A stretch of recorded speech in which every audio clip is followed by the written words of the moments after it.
Hello everyone, Andrew here with a poor audio quality introduction. This is the episode that was originally on our Patreon feed. It's about the Masons Guild in 53 minutes with Guild Ball community rules team member Daniel Adams. Him and Steve will talk about the Masons Guild in quite a lot of depth. Today is also the date we're going to be releasing the Shepherd's Guild for our Patreon listeners.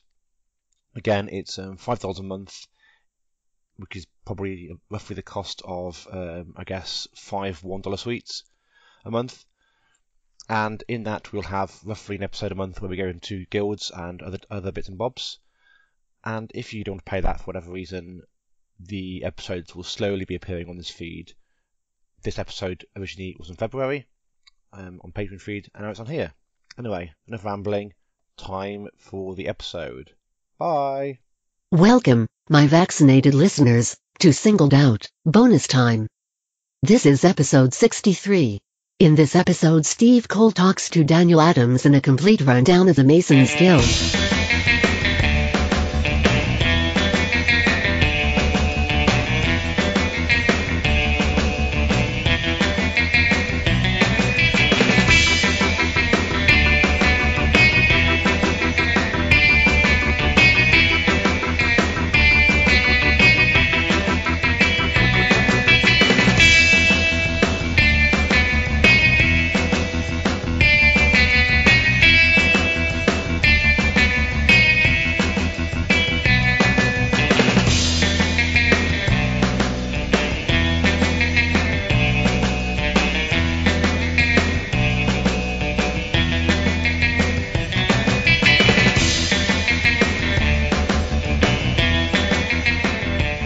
Exciting! Live from COVID Island, it's Singled Out! This week we're talking about the Masons Guild with your host, Steve Cole. Hello. And Dan Roll Better Adams. Hello. Hey, welcome. We're doing a Guild Ball podcast. Do you know what Guild Ball is? I don't know what Guild Ball is. No. Go for it. Fumble. Yeah. Yeah. You have that orc team, don't you? Yeah. Blitzers. Yeah, Blitzers. Yes, I remember Blitzers. Yeah, you don't. Yeah, Blitzers are good. Hey, who are you and why are you on this podcast? for people that don't listen to Roll Better. I am Daniel Adams. I am part of the Roll Better podcast. I have been playing Guild Ball since the Kickstarter came out, flitting around teams. I am the pundit for my local meta. I've played or commented basically every Vengeance. I try and go to a load of tournaments. I went to WTC last year on England 3, although that was with Union, not Masons. And I play games when it's not COVID. Masons were your sort of first love, weren't they? Is that right, or did you evolve into them from Union? So first off, way back when was Butchers, but it was like I went Butchers. I basically followed Gutter around playing wherever she was best. It was like Ox Butchers, Tapper Brewers, Union V Rage, and then once I played like a load of killing teams, I wanted something that was more 2-2-ish, and I fell into Masons, especially because I was doing a lot of demoing to people, and often I would take Masons and the other person would take Brewers, and I really like the Masons. They're very good all-rounders, and I just gelled with them, and there were situations where I could do things with Masons that I couldn't do with any other team, and I hadn't had that feeling with any other team. That's nice. Yeah, and I think a fair point for these, because obviously for those of you listening, this is the next in the series of the guilds in 30 minutes, 30-ish minutes. Where's the rest of the podcast? Where's the other 3.5 hours that you guys would run to? So this is the next in the series of that season, and obviously looking at Masons, and I think as you were sort of saying, Dan, they are quite a good sort of starter team, aren't they? Yes, well, I'm assuming that's the reason they were put in kickoff. It's Masons versus Brewers in kickoff. Yeah, it was, wasn't it? So why are they a good beginners team? Why do you think they're? I would say they're a good beginners team because they are a great way to teach the fundamentals of the game. They're sort of like identity is a lot of times linked to their playbooks, how their playbooks are structured, where most models can do most things, and all the lowdown results are momentous, rather than having, say, all the damage be momentous or all the pushes be momentous. And the fact that they have a variety of momentous results means, especially for new players, some of my earliest advice, which isn't advice to carry on going, but is when in doubt, take momentous results. And then when you've got the lowdown thing, you can go, well, I can do damage, I can dodge, and it. A lot of times when you like spike high, it often feels like words. I'm bad with words. You can do whatever you need to in a situation, and I find it helps people look, understand, and think about their options rather than just heading for the big red number at the top of the playbook. Big red number at the top of the playbook. Yeah. Okay. Yeah. It's not like, oh yeah, I've gone high, momentous 8. Yeah. Like it's more, yeah, you're considered. Whatever I take will be momentous, and you actually consider what you're going to do in the situation. That sort of thing. Is it fair to say they're a guild that they can do a lot of stuff, right? They're not really locked into one. They're not like a pure damage team or a pure football team, but they can easily flex into doing any of those things. They have like certain caveats to all the ways they play, I find, where sort of there's like a knack to doing everything. So like a lot of the times with damage, you're just taking bomb 2 over and over again. So if you need to get through anything with tough hide, you're going to need to bring someone with a damage stim. And as long as you know that, then you're probably fine. And with football, you're probably going to need Flint unless you're Corbelli and whatnot. So as long as you know the rough outline and you're not trying to, score goals with brick or anything, you can pretty much, you can 2-2, you can 3-0, you can 4-1, you can 6-0. And most of the teams that, if you build I'm going to build a 3-0 Corbelli team, that team will quite happily flex into the late level down. So you can flex quite easily from 3-0 into 2-2 or from 2-2 into 1-4 because you are heavily all-round. It's fair to say, I guess, that they're not like jack of all trades, master of none, because they can do most things well, but I think you're right. Everything. Yeah, but they don't. There's always like a little caveat, isn't there? Like if you wanted to go really extreme on it, you don't, like you're saying, you don't just have the automatic high damage of like a butcher's guild or a cook's guild, and you don't have, like range ball retrieval like a pure football guild. I'd say apart from certain things, which I'm sure we'll come on to later, they're a very fair guild. Yeah. Like a lot of the times when you're looking for an output, it is going to be, I roll my dice against your defensive stats. As long as I roll roughly average, we're going to be okay because it's probably in the first 2 columns of my playbook. Yeah, that makes sense. So is there like a core style for them, or do you think their style is heavily influenced by who the captain is? I think the style is heavily influenced by who the captain is and really what you want. Because I think most captains can play in most ways. And I find that, unlike many other guilds where a lot of the erratas and patches were removing the model dependency, I don't really think that ever got round to Masons, and I still find that personally, a lot of once you select one model, it often selects the next one, and right, it sort of builds itself. There's maybe not as much flexibility in roster selection as there is with some other guilds. And they have, in my experience, like I've only played a couple of games with them. I've only really played against them, but they're slightly more limited in who their output models are, aren't they, than some other guilds? Most of your output models will be captains. Yeah. I think the first times we really got an output model was when Chisel got her rework and when Brick got his latest change.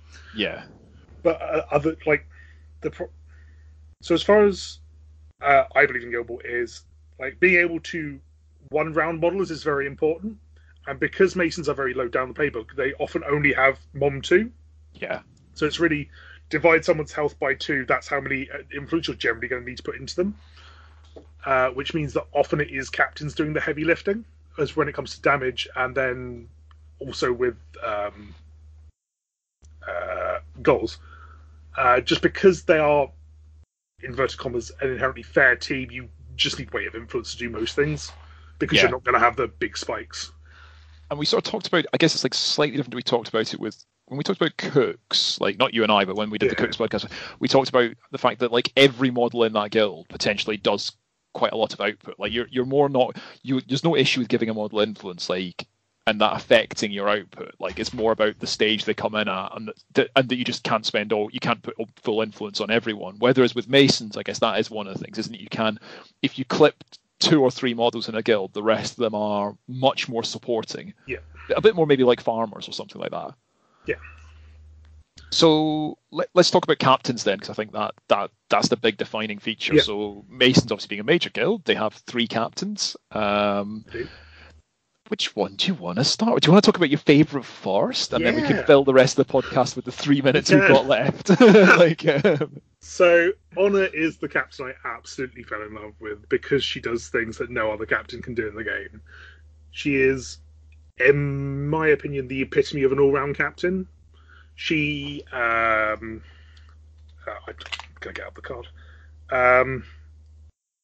So, she has probably the most reliance on other models, but I don't know how you want to do this really. Because I'm assuming people have the cards in front of them, obviously. So tell us like the core. What's the core things that Honor brings, and what what way does she make the guild play? I would say Honor is generally a 2/2 captain that flexes to occasionally 3/0 or 1/4. But your core thing is going to be 2/2. The main thing I would say Honor brings is her turn 1 is better than basically any other turn 1 in the game, bar maybe Bet Greed. Yeah. Because of superior strategy, you can guarantee that you are going last, which is incredibly powerful, especially when you have the ball. It almost gives you that sort of right of postponement that I'm going to score this goal and it's going to be the last thing that happens, rather than I score the goal and then you get to snap back or anything. It also gives, again, they've been getting rid of the free jogs, and it's another way to buy more distance, when the one thing Masons do lack a lot is maneuverability, and Honor can really make up for that. They're also quite vulnerable to character plays, aren't they? So superior strategy gives you a way to get round. You can stay out of blind range or out of fire or something like that. And she's probably the most versatile captain, right? She can do the most stuff. She has a bomb tackle. Her playbook is very quintessentially Mason. She's mom tackle on 1. She has a double dodge on 2, which is an incredible counter attack. She has mom 2 on 2. I believe she's the only Mason's captain with mom 2 on 2, if I remember rightly. Yes. Which can go up to mom 3 because she is assist marbles. Where she probably is lacking is she's quite weak to counterattacks because her KD's on 4 and her double disengage is on 3, and it's not great. She's only 1 inch. Yeah, and she's and like everyone, I guess in the guild, she's she's basically Death 3. Yeah. So she's got armor, but against character plays or sort of low, easily achievable knockdowns, she does get hit by stuff. But she's definitely the most versatile. She's got I guess the other thing she probably does is defines your roster. Yes. In perhaps more of a locked way, because she has she has specific relationship with marbles and harmony. And then harmony is linked to brick. Yeah. Is that still the case? It's been a while since I played. I think so. Yeah. This is listener. This will be slightly more card reading than we usually do, because neither of us have played. She is protected brick. So she does sort of to a certain extent select your squad a bit more. I mean, I'm sure there's probably some clever tech reason why you might take Wrecker with Honor, but I can't really see it. 2 ramming speeds with superior strategy, maybe. But it's not assist, though. Assist and counter charge is so powerful. But I think the main thing she does give you, is incredible mobility, incredible activation control, a captain who can do a lot herself, and things like quick time are helpful because she can pull your team around a little bit. She's also got her herself has an incredibly long threat range. Yeah. If you need your last 4 points, if you can get the ball to Honor, as long as Honor is within 20 or so inches of the enemy goal, you can wait until the last activation, go second, and probably go the entire distance. Yeah. And she really will not struggle. It's just a case of spending influence. Yeah, and so you can even the range is huge. I think you can sprint twice, you can quick time once. In theory, there's a lot you can do with her. So And she's also probably, I guess, because she's so versatile, she's a lot of fun. Like, what are the downsides of Honor? We said she locks you in a bit to some of the squaddies. What else? Locks you in a bit to some of the squaddies, which means like the bottom half of your roster is quite tight, and you really only get like 1 or 2 flex models. Yeah. She also struggles. I find that other guilds force the way she plays slightly more than other Masons captains. So where Corbelli, irrelevant of their guild, you can probably force a football strategy, and with Hammer you can probably force killing. She does need to adapt in spite of the other guild. So like against Brewers, it's very hard to get your kills because you are reliant on marbles and probably tower for the tool up. So you have to flex close to 3-0. Where I guess she has less agency of her own. She's less vulnerable to control, though, isn't she? Because she can essentially always dump half her influence onto another model. So that's an advantage. Like if you're, you could she's less focused. She can be incredibly focused, like you say, tooled up with marble. She's a chainsaw, but she can also. But against something like Brewers, like the Brewers player is never going to let you have that. Yeah, like, she needs that set up to go through stuff like Tough Hide. So thinking about Tough Hide, should we talk about the Masons captain who doesn't really have an issue with Tough Hide, which is Corbelli. yeah, exactly. You just dodge around it. It's fine. Hammer, I'm assuming. Yeah, let's go to Hammer. So Hammer's quite different, because he is very greedy. Yes. He is the super solo captain. I would say most Masons captains are greedy. You very rarely put anything less than 4 on a Masons captain. Yeah, that's fair. I guess you don't really put influence on Hammer expecting Hammer to spend it on another model, though. No, which not you would really at all. Yeah. And so what does Hammer do?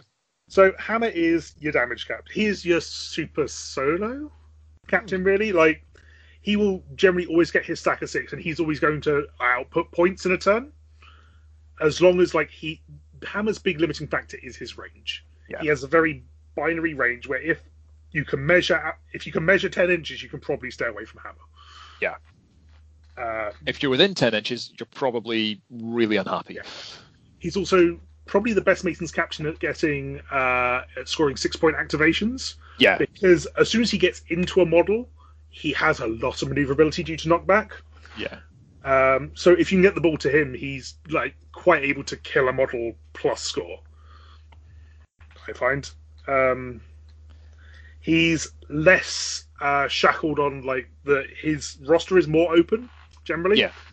Because he brings whereas Honor allows other models to output slightly more, like with the Harmony and the Wrecker and whatnot, marbles and whatnot.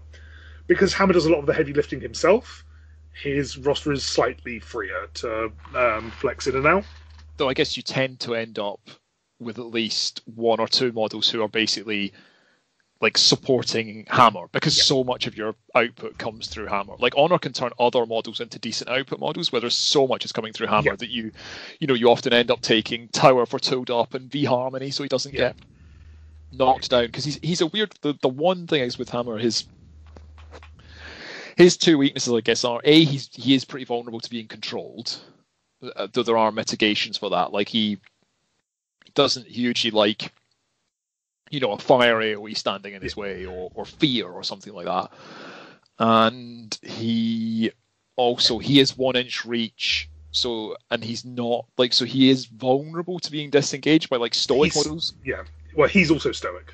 Yeah, that's true. Yeah. Generally stoic models won't disengage him because you both just pop But someone who can knock him down or something, it's sort of His big problem, I think, is sturdy models more, because he's got a lot of combined results down the playbook. Like he's got damage plus KD, damage plus push, and then all of those are then combined with a push dodge as well due to knockback. So if you can if you can block the KD, you block. You can generally, if you can counterattack him and get away, you're fine. He's got no re-engage. Anything you can do to make Hammer spend more influence really hurts it. Yeah. So it's a classic super solo, basically. You're trying to he's gonna do stuff. It's how much you as the Masons player can get him in a situation where he can spend all of his influence just punching and damaging people or getting towards goal, and how much you can avoid him having to charge and him having to sprint, or him having to take results that he doesn't want to take and things like that. There is, I've not played it myself, but I know that some people like the super prison list with hammer, where you take granite, brick, vet chisel, harmony, I think. Yeah, it's that sort of thing, isn't that it? sort of thing, and you just sit in a block, and no one can really touch hammer. And then hammer sort of yo-yos in and out at every turn. But or someone comes in to get. Yeah, it's quite a common list, isn't it? I think we saw. I think we saw more maybe at the start of season 4 because actually it's quite vulnerable to football teams, that list. Like, it is a good list because you basically create a big trap with all the models that we'll talk about later, that make life awkward for the opposition, and at the heart of it is hammer killing stuff. The trouble I think that has is if you end up with someone who massively outranges you, like Steeljaw just doesn't care. It's like, oh great, you all stay on your side of the board, I'm coming nowhere near you, and you're all going to be snared and bleeding and poisoned. Or somebody like Midas, who's just like, that's great, you all stay together, now you're all on fire and I've got the ball. So there's a bit of a balance there. But he is definitely, I think the main thing, he is really good at 6-point activation. So you can be super aggressive with him. I've seen some people use him, with a deliberate recycling of, Hammer's going to go, he's going to score 6 points, he's going to die, I'm going to sit on my hands for a turn, and then Hammer's going to come back in and score another 6 points. Especially on the receive, I find. If you can get your 6 points with Hammer on your turn, turn 1, top of turn 2, whatever that is, then they're almost forced to have to play a game without scoring, because if you get to kick out, you're probably just going to 6 point again with Hammer. If you get any sort of setup. So talking about goals, should we talk about Corbelli? I will admit that I've only played him twice, I think. Because I'm a small little snowflake, and I refused to play him when he was the super good. Broken thing the Steam should have ever released, and I stand by that statement because a model that automatically scored a goal. Were you playing season 1? No, that's true. Did you play Range Gut and String Shark? Because that might have been the most. I didn't play that. No. In my time playing. In my time playing, the most broken Wave 3 captain, which was quite a high bar. But so he is the football captain, right? He is the football captain. He is also, I would say he's also the mobility captain. Masons do struggle with mobility, but with Corbelli, as soon as you have the ball, everyone's got where they go. It's great. And I guess in the same way, Hammer, he's weirdly almost the most straightforward captain, because it is get ball, score goal, get ball, score goal. Rinse and repeat. Now there's some timing things with the dodge, and because you can declare the pass, dodge into range, and then snapshot and whatnot. But as long as you've got a vague understanding of how that works, it's pretty simple. And he seems. I don't know. I've seen. I've played against Christian Metz using him and a few others, and I think what he said was, Corbelli's the receive captain. That was the big thing, because he's so happy with the ball. I've seen, I can't remember who did it. Apologies. But I've seen a Masons player with Corbelli receive the ball and proceed to not score a goal for the first 4 turns, because he was just using it to dodge around all his big enforcer models and create every scrum he wanted. That could be interesting, yeah. And then you've still got that option there. I mean, I think the interesting thing with Corbelli is you're probably more tied in terms of again, decisions about squaddies. It seems to me like you're very tied to O-Chisel with him, because if you want to do any damage to anyone, that's your option. Agreed. That's your one option. Sort of having doing the fish thing where you mass crowd out, and you've got brick and granite, and they're never getting out, and you're just I'll eventually do you to death. Yeah. But there's no other model that really, there's no, because you have your captain doesn't do damage. So that's the squaddy that does damage. Corbelli is probably the most inflexible captain in his own right. Yeah. And then the Masons roster has problems with output models that are not captains. There's only I would say a stretch of 3. Yeah. When you're talking Flint, O-Chisel, and then Harmony-ish. Yeah. Yeah. That makes sense. Whereas everywhere else is just sort of struggling to do things. But they won't not do stuff, but they're not gonna be if you're relying. They're not going to run one round anyone. They're not going to grab the ball out of the scrum. Yeah, they're not going to. Yeah, they're just sort of doing quite this is like They're still playing Season 2 Guild Ball. Yeah, they're very deliberate roles and they fulfill them. Yeah. Should we talk quickly about mascots then? Because Masons are one of the guilds with 2 very good mascots. I think we said before, like, Marbles is a bit of a no-brainer with Honor because he provides assist. I also think Goad is one of the most powerful character plays in the game, definitely in the guild. Yeah. The amount of times where, and because Goad is on a mascot in Masons, you sort of trade up in points, inverted commas. Yeah. Like the amount of like big output models you can Goad with marbles and then just peg him behind cover is great. And it's also like, if the other thing is, if you goad someone with marbles and they don't kill them, they're then standing next to marbles and he's then got assist. So sorry, Carol. No, you.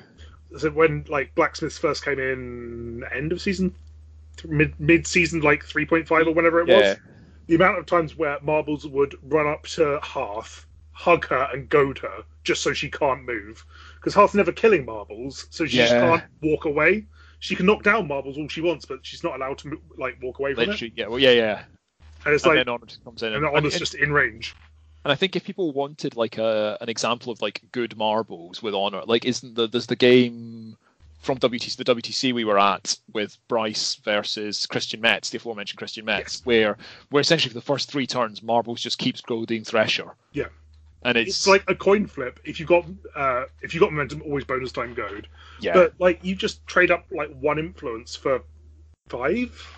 Yeah, and then the other one is countercharge, right? He's one of the few models with countercharge, and it's also a relevant countercharge. Like what he hits on the playbook is relevant. He has a push on 2. He can, against like the big output models, like the Vet Cats and the Windles, he can wrap into like double push quite easily. Yeah. And he also, it's untethered countercharge. He is the only untethered countercharge model in the game. So, which I still forget because it used to be linked to Brick. And I've always had a massive weak point about countercharge, and now I'll just be like, oh, Brick isn't even on the pitch. Marbles can't count. Oh no. And then Wrecker is the other mascot. And Wrecker is essentially 2 things, isn't he? He's a push bot, and against certain strikers, he's the world's most annoying ball holder. Wrecker in cover. Yeah. I hope you got a character play to sort this out. Yeah. But he's battering ram bot. Yeah. And he's also very quick. Yeah. Like not only does he bunker a ball, he can actually run a ball away, which a lot of like the big chunky like 3-arm models that used to bunker balls can't run away, whereas he can.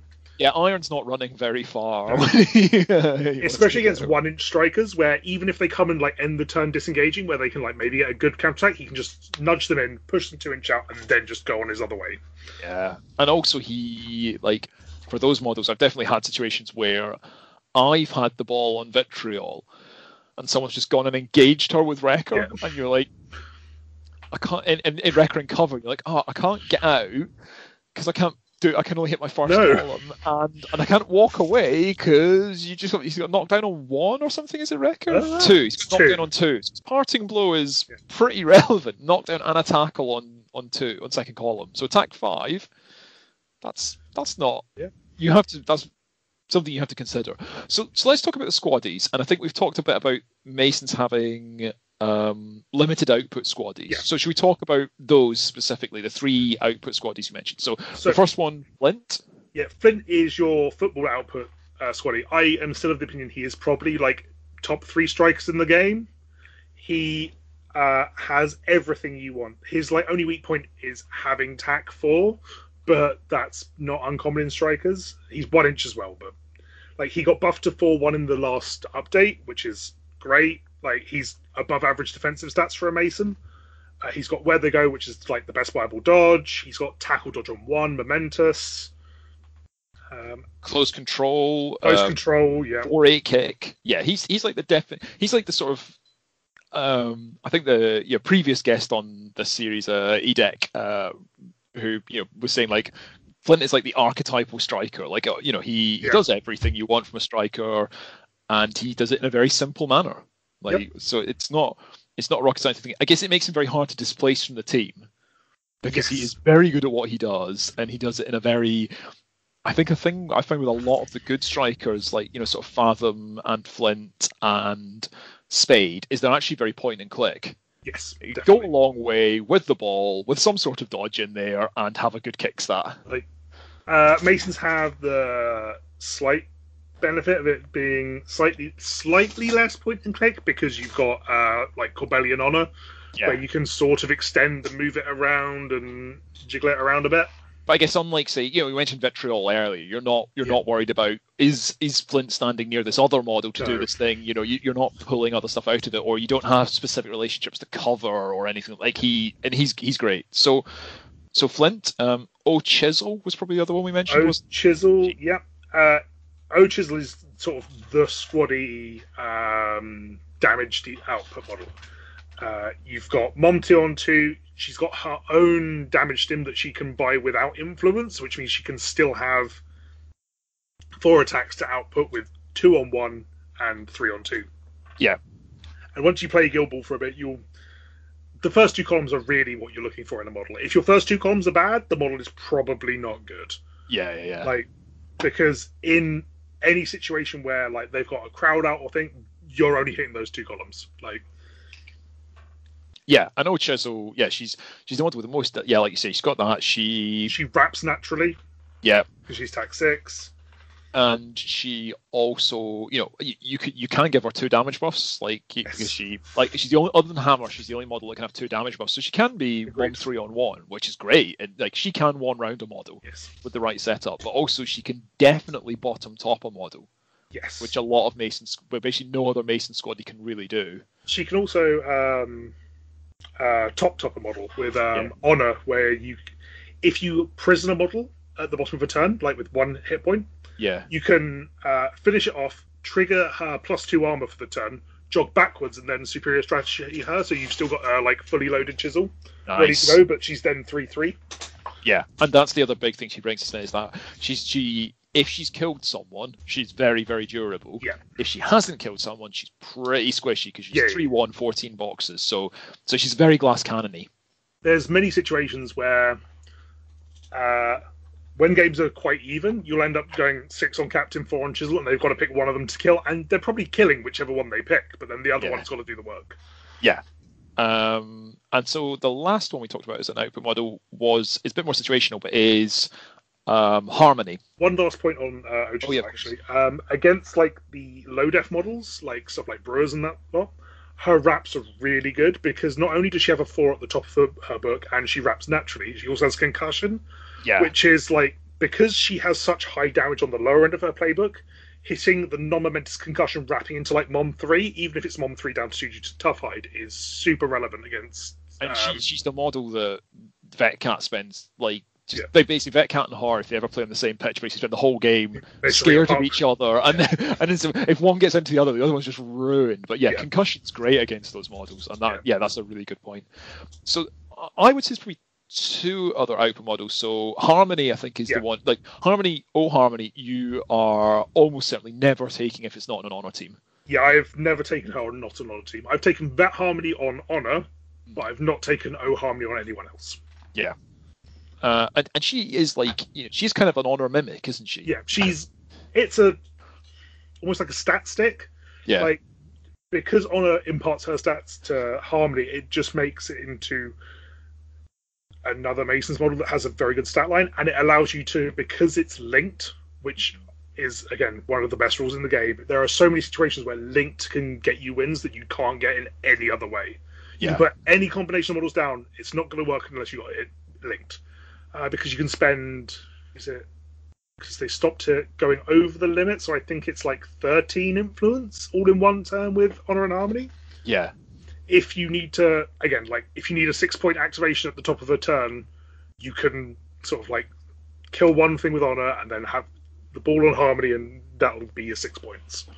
And I think it's the other thing with linked, I guess, is usually the risk around link is you drop an activation. Yeah.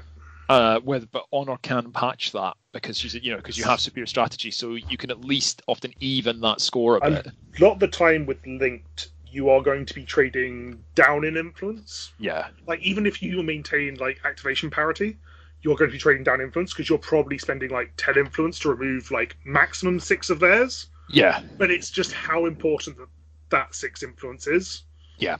It's Yeah. almost to coin a term from like other games. It's almost like a tempo play Yeah. where you're taking the hit in resources, but your resources mean less than theirs, so it's fine. Yeah. That's and obviously the other benefit she has is, as you said, protected brick. So Yeah. she is a 5/1, 5/1.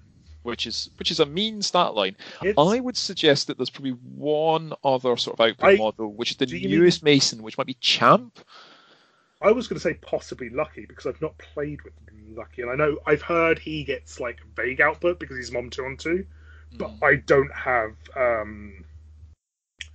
really knowledge of that. Champ, I've played a little bit of, but I have mostly played for her for being sort of like Flint light, Yeah.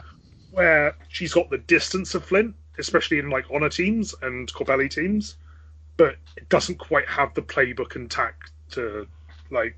She doesn't have the Bible dodge. Is the problem? Yeah. I mean, it has Native put me back in coach, which is really good. So you never lose the influence on her. Although you can kind of sort of lose the influence. Like if you stack her with 4 and they kill her and she comes on, even with stamina, sometimes she can't spend it in any meaningful way. because she doesn't have any damage to 2. Yeah. Generally, and doesn't have any damage until Mom 2-on-3. Yeah. Unless she's interacting with the ball, she often doesn't get any work done. Yeah. So you can sort of soft kill the influence, even if they can spend it, it's not really in any relevant way. Yeah, that's fair. Yeah, there's a bit more positioning, and I think it's that thing, isn't it? Like there are more conditions with her than there are with Flint. But she is a decent striker. She has some good skills, but she is a bit more complex than Flint, and she's a bit easier to invalidate than Flint, I think. So agree. Yeah. And then, so should we talk about this? Probably another sort of. There's a couple of models that are essentially in there to do sort of 1 or 2 things, aren't there? Which is probably that's basically the Masons roster is models doing 1 or 2 things, but doing them quite well. But there's like, should we talk about the sort of the tar pit models? So that's like Brick. So Brick's probably like the most egregious tar pit model, just because he is so good. Like all of his stats and playbook are like so pushed. He's Mom 2-on-2, knockdown on 1. He's Tac 5. Fulcrum is really good. Yeah. I think that's like quite underrated. Yeah, it's amazing. It's amazing. He's a very good like first activation where if you've got like a scrum going and you've prisoned someone, he's quite a good one to go first. Mom 2's one person, puts up Fulcrum, and then sort of engages someone else. Yeah. He's another knockback model, which is again very powerful ability. Like Brick, Tower, and Hammer, knockback can surf them into all sorts of situations. It also gives them like functionally double pushes on 1 for the purposes of counterattacking because you don't have to take the dodge. Brick's counterattack is filth, especially because he has gravity well. Yes. So you're always engaging him if you engage him, and he essentially has a triple push on. He's Tac 5's triple push on 2 hits, double push on 1. So he is not a model to like sort of glide by with the ball and maybe just bounce off Brick. Like no, that's not how this is working. And then I guess the other model you often see with him is Granite. Yes, because they stack on each other really well, right? Yes, because Granite, whereas Brick forces you to attack him. Really, because of gravity well and just the way that Brick is, you sort of have to attack him. Then Granite then punishes you for attacking Brick because you're trying to get through 3 armor, 1 crowd out, close ranks, and it's like good luck with functionally -5 dice. Yeah, you better have a really good first column. And it's a nice thing for a Mason's play to set up because you make them overlap with each other. You can sort of guard your valuable captain with them, and hope that your opponent sort of wanders in there.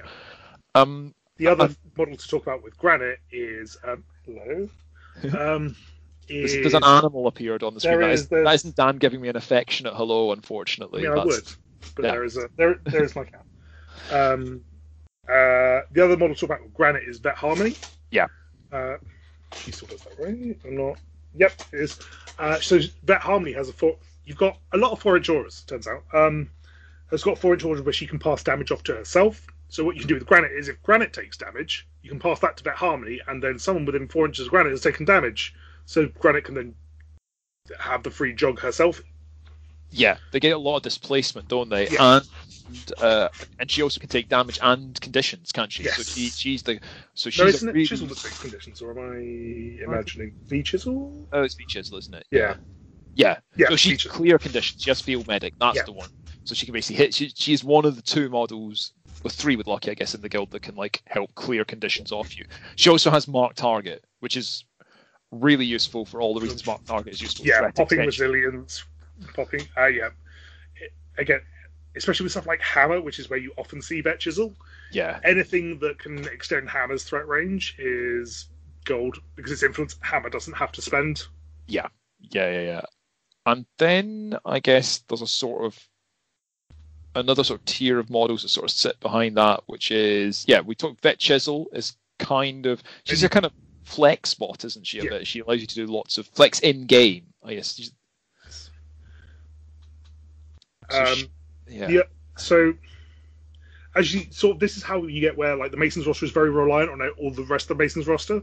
Whereas if you take Brick, then you probably want to take Granite, and if you take Granite, then maybe you want to look at V Harmony, and like it sort of snowballs. So Vet Chisel is an interesting one because she can move influence around. So a lot of the time, what you can find is that if, say, for instance, like they've got a goad or something like that, or countercharge where they can invalidate your influence, sometimes you, rather than spending any of that, you just leave it there, and you can then shift that with Vet Chisel onto someone who is. It also interacts really well with Honor's superior strategy, because you can, say, for instance, obviously not with O Chisel, but like you can fully spend, say, Brick's influence, superior strategy Brick, and then move someone else's influence onto Brick, so you can have 2 fully loaded activations with the same model. Yeah, and then there's probably a couple of others that we've, I think, easy ones to talk about. She also has assist. Yeah, she can which is hand great. out assist, which is fantastic. Again, another plus damage. Yeah, Hammer with assist is pretty monstrous. Like, so if it's a team that you're like, I'm happy hitting the 6, but I just need to go through a couple of really tough models and I'll be okay. V Chisel with Hammer is pretty amazing. And then I guess the sort of remaining 2, I think, that we've not really touched on are kind of tech pieces, aren't they? Mallet and Tower. Yes. Tower's in there, like he has knockback, he has various things, he can do some damage. He's mainly there for tooled up. Yes, like he's mainly there for tooled up and the Stoic Aura, which is the same one as the dots on Rivet, I believe. I think so, yeah. Stand close, protect those. The other thing I find with Tower, weirdly, is he's like quite a good late game goal threat. Yeah, just because he has like functionally a tackle push on 2. Yeah. Which is, like, against 1-inch models is gold. That's really good. Yeah, and he's pretty durable. 18 boxes, 3/2 is sort of captain level durability. Masons at the Southeast Masters? Yes. Like Big 64. And in the finals, I was against Dan Harwood's Fish, and he sturdied himself, charged through Corsair's melee zone, took the KD on the sturdy. Yeah. To tackle push the ball away from a Vet Siren and then shoot the goal. Nice. Yeah, that's some sweet tech. And then the last one, Mallet. Mallet he's the one that I have the most problems playing. Yeah. He's not only do I find it hard to put him in a roster, I also find it hard to fix him in the 12. He's quite slow. He's a brilliant enabler model, but Masons have so many other enabler models. Yeah, and he can do some stuff. He can, it's attack stuff is pretty good. He's a very good ball holder turn 1 on the receive. Yeah, he's very good until he's not. Yeah, like and that's then Smash Ins is really good. Smash Ins on 1 is great, but against defense 3 against a ranged character play, or a 2-inch model with a tackle dodge or a tackle push. The other problem I have is even in his best case scenario, which is probably receiving the ball.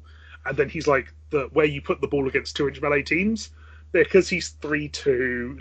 A lot of the times they can hit the top end of the playbook, which has some tackle double dodge, and you can sort of get around that if you then took Champ and then gave him close control, but then you're taking Champ and Mallet, which is then And that's the thing, isn't it? Like you say, that there's some things that cascade each other, like in terms of teams, and we'll talk about those, I think, in just a second. Like, there's also the reverse temptation of, like, if you make a suboptimal pick or a pick that isn't very good, you're often like, oh, I can take this model to cover this thing. Like, it's often, so the conversation I remember having with Albert Cox at the peak of Corbelli, when you could take, V Chisel with Corbelli, and everyone was saying, well, you take V Chisel with Corbelli, and then you can put assist on Corbelli, and then Corbelli does loads of damage. And Albert was like, or you just take O Chisel and kill something, and Corbelli scores a goal. Like, you're getting like, 5 or 6 extra damage maybe on, but you just score goals. Like, so there is that temptation, isn't it, to be like, you can come up with lots of ingenious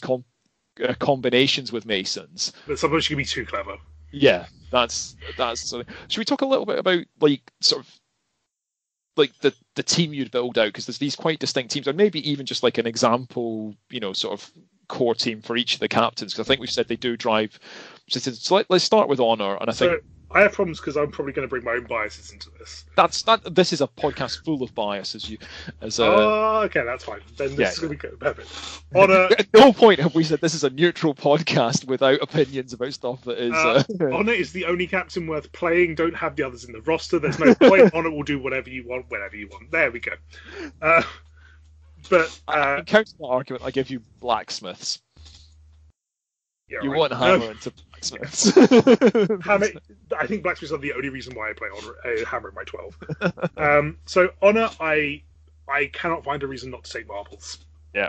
I've tried Wrecker, it's just not marbles. He gives way too much to Honor. Like, I think even if he didn't have assist Honor, I'd possibly take him over Wrecker anyway, just because I really rate Goad and countercharge, but he's got the assist as well, which makes him very hard to pass up. Personally, I will always take O Harmony, because O Harmony helps the game states that I like to play in Masons, where you can pull wins out of nowhere or go for the win slightly earlier than like some people think or expect. Yeah. I find that like in like the complete stalemate matchups, then she loses some value. But in sort of an even matchup where like it's not just complete ball hunker on one side of the board, she generates. They've got to think like twice. Yeah. You're always aware that's a possibility. Yeah, and I don't believe she's played that often, so a lot of people misplay into them, I find. Yeah. Then I mostly always take Flint, just because whether kicking or receiving, because of superior strategy, Flint's always going to get his turn 1 goal run. Yeah. Because either you're going to kick out and then you've still got 2 Flint activations to go and pick up the ball and score, or you can hold that activation for as long as possible and then score, probably with momentum going into the next turn.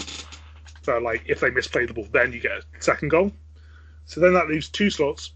I find it very hard to not bring a Chisel. Yeah. Whether it's if I'm looking at a very quick game, like say into Fish, I sometimes bring the Chisel because I'm looking to make the most out of superior strategy activations, and the moving influence really helps that because you can like front load areas of the board and really push through there. And then, but generally, I'll take O Chisel into most matchups just because, again, output models are very valuable. And then you've got 1 flex spot open, which really is basically entirely matchup dependent. Yeah.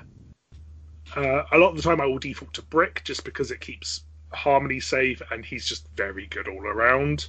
Yeah. But there are reasons why you'd want Granite. Like, again, if you're into like lots of 2-inch, maybe you want Granite over Brick. That makes sense. And then let's talk about the cursed lesser captains then as the trademark. If we have to. So I think Hammer is... the Hammer Prison we talked about, which is probably the most common where you see it, is, Hammer, Granite, Brick, Wrecker, V-Chisel, and Bet Harmony. Because not only does that, or like sometimes you'll flex V-Chisel into Tower. Yeah, I think, Tower, depending on what their condition game is. Because that gives you ways to threat extend Hammer, it gives you ways to keep Hammer safe.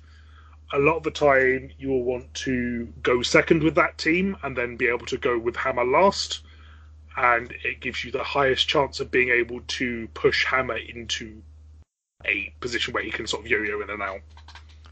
and then if you get the more varied team, you tend to see, hammer, flint or O chisel, some other output models essentially, and it's almost like a base kick, I think. Yeah. Because he gets to start 5 inches up, plus a wrecker push, plus mark target, and then like you're really threatening the board, and it's very hard for them to keep everyone out of range without sort of retreating behind their line.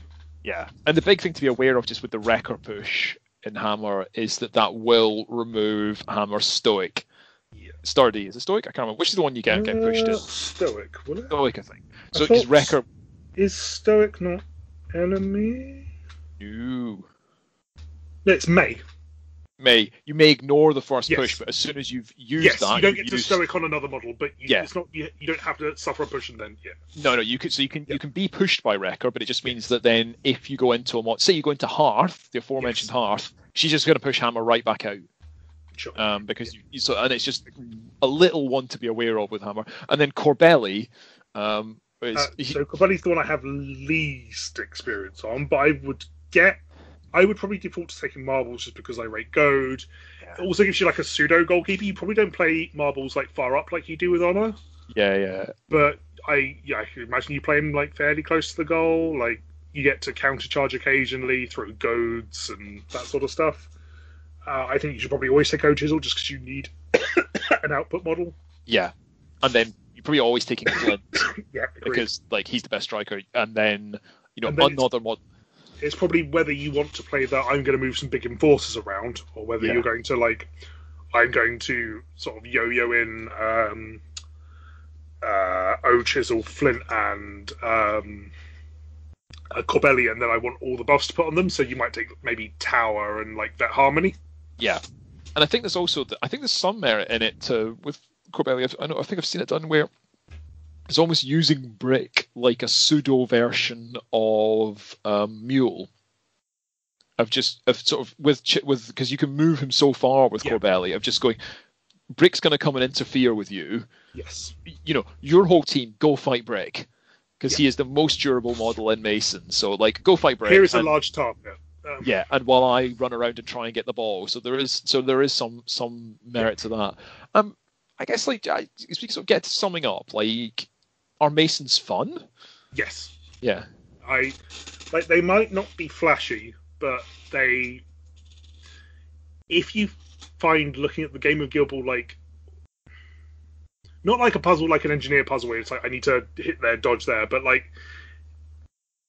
they're a great team where if you find it fun to look for your outs, they're a great team for that. They also help your fundamentals.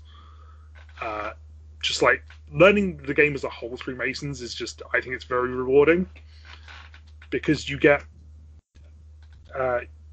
they reward you playing into the model's strengths, but also let you flex outside of that. So when you see the slightly flashier play that actually because Mallet's got pushes, this time it's not right for him to hit singled out shins, I'm going to set up some damage or do the pushes, or he's got the forceful charge, which is guaranteed damage. Most situations, you can probably find a way out with Masons, which is something that I love.